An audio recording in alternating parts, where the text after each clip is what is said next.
Minutos damos la bienvenida al abogado Mauricio Alarcón, coordinador y director ejecutivo de la Fundación Ciudadanía y Desarrollo, fundación que la semana pasada dio un informe a los medios de comunicación de la ciudad de Cuenca sobre gasto electoral, un análisis que entendemos se ha realizado en varias ciudades del país. Hubo novedades aquí en Cuenca. Algunas candidaturas no presentaron la información que están obligados a hacerlo por el Código de la Democracia ante el CNE, incluyendo en esto al ex alcalde de la ciudad de Cuenca, que participó también por la reelección. Iniciemos con este tema, Mauricio, antes de ir a lo que está pasando en esta campaña. Gustavo, buen día, un saludo a la distancia para ti y para nuestra audiencia de Antena 1. Y pues efectivamente estos hallazgos han generado preocupación e incluso en los actores políticos que corrieron para las elecciones seccionales de febrero de 2023, porque al parecer la confianza que muchos candidatos ponen en sus equipos económicos, en su tesorero de campaña, en su responsable económico es tal que ni siquiera toman la precaución de vigilar que se estén haciendo bien las cosas. Son varias las candidaturas que afortunadamente, sin matar al mensajero, porque nuestro informe utiliza la información y datos públicos que están a disposición de todos a través de los portales del CNE y de sus delegaciones provinciales, han dejado entrever errores tanto de sus candidaturas como de las autoridades electorales. Y en ese sentido, en buena hora que nuestro informe sirva para esta reflexión, que incluso ha empezado a ser vigilada por periodistas y medios de comunicación respecto de lo que significa esta elección, la presidencial y legislativa del próximo 20 de agosto. Brevísimamente, ¿qué es lo que pasó en Cuenca en la última elección, que fue en este mismo año, para alcalde y prefecto? Tenemos, como tú conoces, Gustavo, un tema de que no todos terminaron reportando gastos. Parto de lo que exige la ley. La ley manda que uno, cuando opta por una candidatura, además de registrar a sus responsables económicos, además de hacer un trabajo detallado respecto de lo que implica recoger dinero, registrarlo, reportarlo, así como gastar y reportarlo, no se han cumplido con estos procesos establecidos en la ley.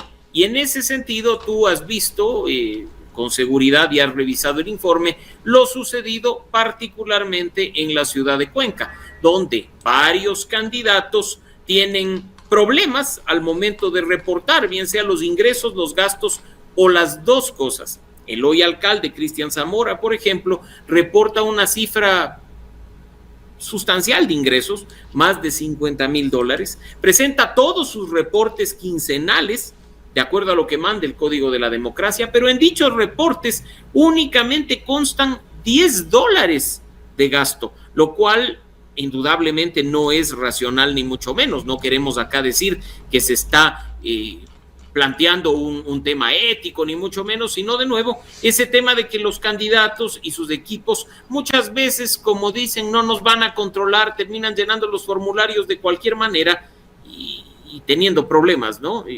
Quizá también mencionar el caso del candidato de la Revolución Ciudadana, el ex concejal Roque Ordóñez, quien tiene mucha consistencia entre los datos reportados en cuanto a ingresos y los datos reportados de gasto. Más bien se excedió un poco, $2 de lo que estaba originalmente reportado, y en este caso hay un tema de la mayoría de reportes presentados, lo cual creo que es importante destacarlo, pero candidaturas en las que no hay reportes, y tú lo decías, y yo estoy seguro que esto, por ejemplo, no es un asunto intencional ni de la candidatura de Pedro Palacios ni de la señora Verónica Abad, pero no hay reportes. Si tú revisas, no hay reportes, y a pesar de nuestra insistencia de pedirle a la delegación provincial cualquier asunto vinculado a esto, lo único que nos ha dicho es que en el caso de la candidatura de Pedro Palacios hay 4 reportes de ingresos más ningún reporte de gasto, y que en el caso de la candidatura de la señora Abad no hay ni reportes de ingresos ni de gastos. En el caso de los otros candidatos, como tú conoces, hay algunos reportes presentados, pero con valores considerados indeterminados.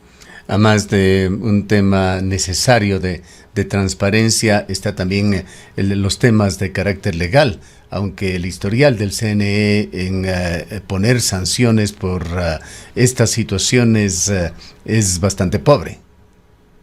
Totalmente, y no hay que acá lavarse las manos y decir que no se cuenta con capacidad, que hay algún problema, que no se cuenta con los recursos, porque el código de la democracia, Gustavo, es claro, y lo que dice es que las autoridades electorales tienen que vigilar, monitorear, pedir información, corroborar los datos, en el caso iniciar procesos sancionatorios, porque el financiamiento de la política muchas veces es el origen de todos los males. El origen del palanqueo, el origen del nepotismo, el origen de los familiares incómodos que ponen en riesgo tu propia gestión de gobierno, el origen de los contratistas a dedo y de la corrupción.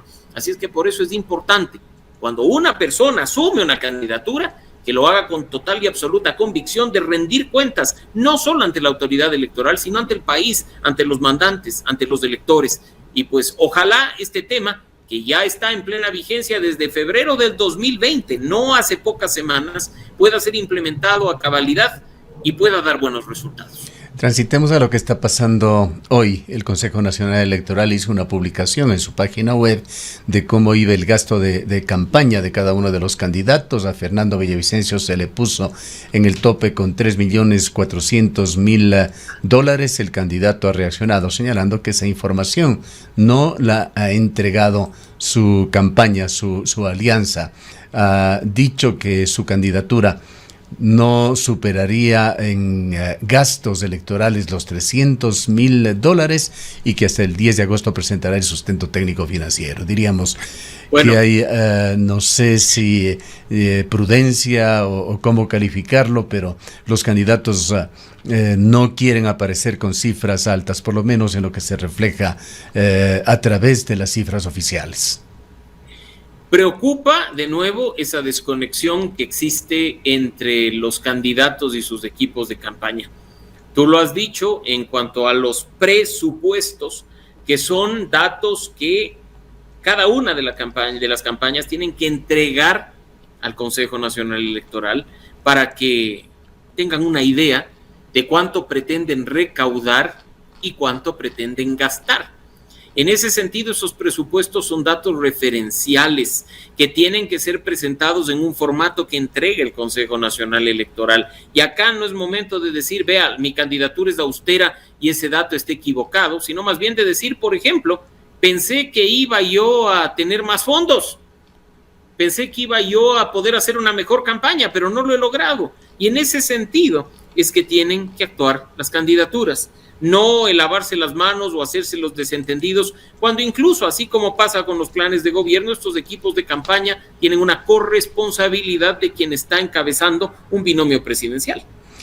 Con la experiencia de la Fundación Ciudadanía y Desarrollo que asumimos, al igual que otras organizaciones están siguiendo el pulso de la campaña electoral, hay candidaturas que se destacan por su actividad política, que va de la mano también con presupuestos, pues sabemos cuánto nos cuesta solamente movilizarlos de una ciudad a otra del país como individuos, y aquí son verdaderos equipos que hacen sus recorridos. Hay también una profusión de publicidad, propaganda en medios alternativos, en redes sociales.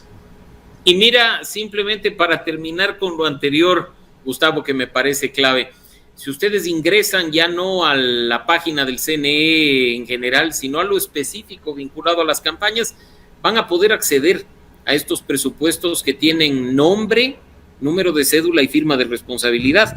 El jefe de campaña del señor Villavicencio es el señor Manuel Eduardo Ventimilla, y el responsable económico es el señor Freddy Buenaño Hermosa. Sus firmas y sus números de cédula constan en ese presupuesto de $3.405.779. No se puede decir que esto es un invento.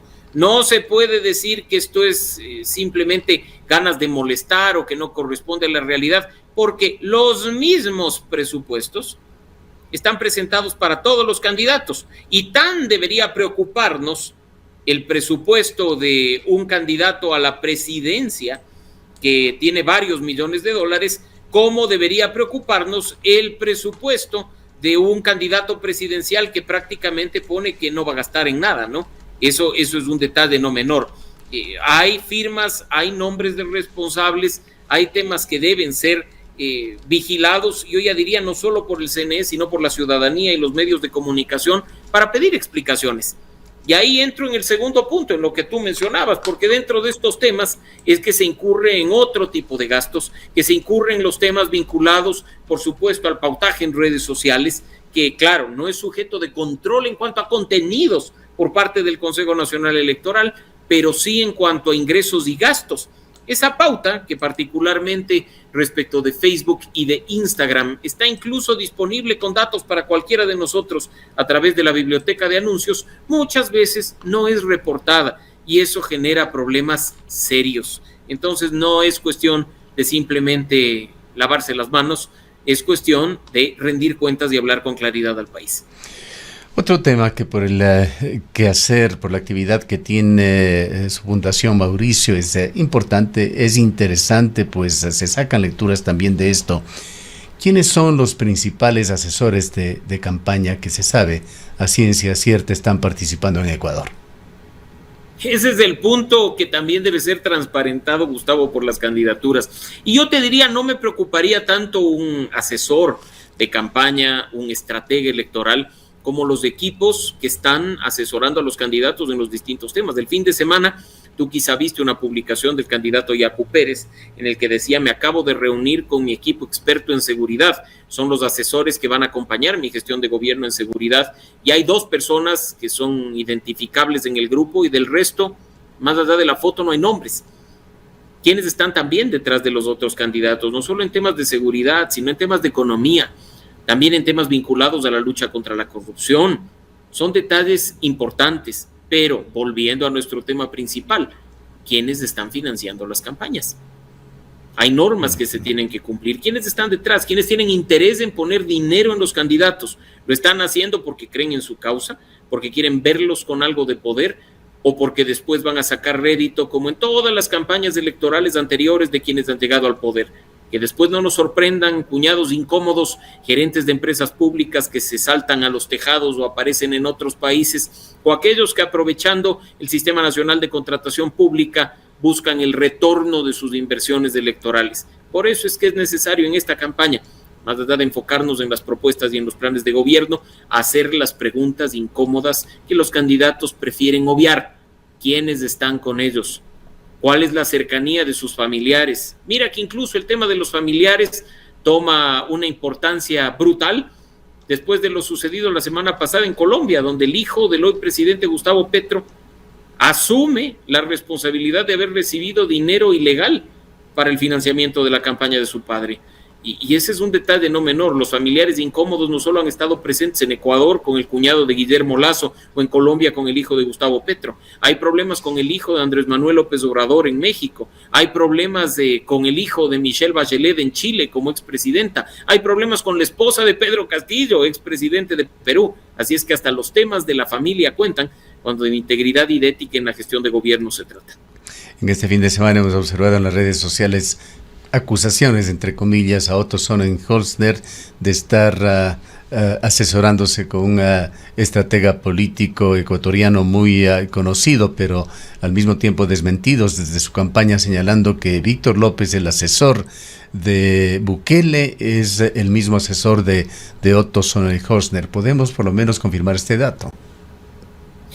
Habría que confirmarlo con los propios candidatos, hacer esas preguntas, porque a veces los asesores políticos, los estrategas de campaña prefieren permanecer en la sombra y después asumir un rol protagónico, apareciendo en el debate o cuando ya ganan vendiéndose como los grandes hacedores de presidentes. Así es que esas preguntas también hay que hacerlas esperando. Ahora, por supuesto, Primicias en una de sus publicaciones señaló que este señor López, que sería el asesor de Bukele, desde hace un año mantiene un contrato con la Fundación Progresa de Pedro Pablo Duarte con el grupo Kairos, que sería el de este señor López, es decir, que habría ciertas evidencias que se han filtrado ya a través de la prensa ecuatoriana. Y eso es importante, insisto, que lo respondan los candidatos, Gustavo, porque esa gente que está detrás de sus candidaturas y de sus campañas, luego también termina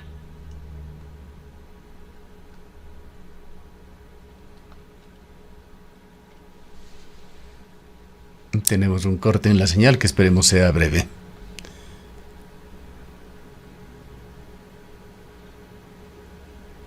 A ver si continuamos o no.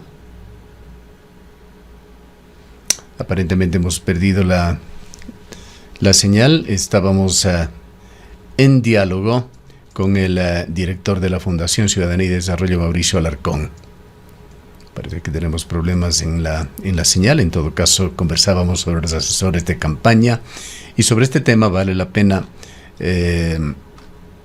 Mauricio, se nos había cortado la señal en los últimos Efectivamente, instantes. yo simplemente, Gustavo, termino la idea mencionando en esa importancia de hablarle claro al país y de rendirle cuentas respecto incluso de quienes están detrás de las campañas, para que después no nos debemos sorpresas desagradables, más aún cuando tienes un gobierno de pocos meses. Indudablemente, si hay un asesor del equipo de Bukele, alguna coincidencia podría tener con este presidente tan comentado en los últimos años, o si está el señor Rubén Barba. Tenemos nuevamente problemas. Sí, perdón, con Jaime Durán Barba. Estábamos distraídos por los problemas nuevamente de conexión. Jaime Durán Barba, si es que tenemos la presencia de él, también nos va a decir algo, pues se conocen sus estrategias, sus ideas. Sin duda, y por eso esos nombres tienen que salir al debate público, Gustavo. No pueden quedarse a medio camino, no pueden ser secreto de Estado dentro de las candidaturas presidenciales, porque esos insumos también nos orientan a los ciudadanos a tomar decisiones a través del voto. Eso es parte de ese voto informado que debemos ejercerlo con responsabilidad. Ya vayamos a un tema final, abogado Alarcón, las encuestas en el país.